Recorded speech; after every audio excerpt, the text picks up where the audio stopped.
का नलागोस् भनेर घरमा रोई कराई नाटक गरिरहिन्। यो दृश्य हेर्दा लाग्छ एउटा पीडित महिला जसले आफ्नो श्रीमान गुमाएकी छिन्, आँसु बगाउँदै बिलौना गर्दै चिच्याउँदै रोइरहेकी छिन्। तर यो दृश्यको पछाडि लुकेको रहस्यले जो कोहीलाई झस्काइदिन्छ। अमोद यादव र सुराविता यादवको भर्खरै मात्र विवाह भएको थियो। परिवारको सहमतिमा भएको विवाहपछि दुवैको जीवन सामान्य रूपमा चलिरहेको थियो। तर विवाहको केही महिनामै अमोदले एउटा यथार्थ कुरा थाहा पाउँछन्। उनकी श्रीमती सुराविताको पहिल्यै प्रेमी थियो र त्यो सम्बन्ध अझै टुटेको थिएन। यो कुरा थाहा पाएपछि घरभित्र कलह सुरु हुन्छ।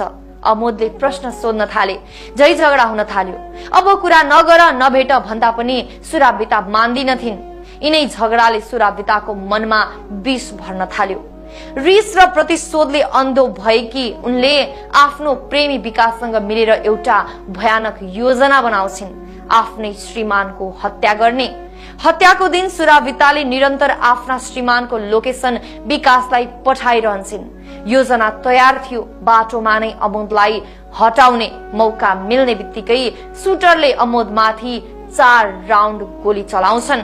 अमोद त्यही सडकमा लड्छन्, निसासिएर ज्यान गुमाउँछन्। हत्या सफल भएपछि सुराविता घर फर्किन्छन् र सुरु हुन्छ नाटक। उनी चिच्याउँदै रुँदै बेलौना गर्दै बेहोस भएझै अभिनय गर्दै सबैलाई देखाउँछिन्। प्रहरीको अनुसन्धान अघि बढ्छ।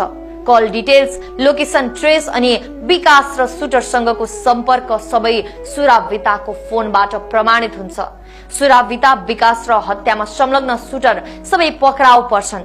त्यो रोई कराइरहेको दृश्य जसलाई सबैले दुःखको बिलौना मानेका थिए, वास्तवमा त्यो एउटा निर्दय अभिनय थियो जुन नाटक उनी आफैले रचेकी थिइन्। एउटा विश्वासमा बनेको विवाहको सपना जसमा जीवनभरको खुशी आशा गरिएको थियो, अचानक समाप्त भयो। सुराविताको षड्यन्त्रले भर्खरै मात्र विवाह गरेका अमोद यादवको जीवन भत्काइदियो। घरभित्रको सान्दर्भिक प्रेम र भरोसाले भरिएको सम्बन्ध अब गोलीको आवाज र धोका बनेर मात्रै रह्यो।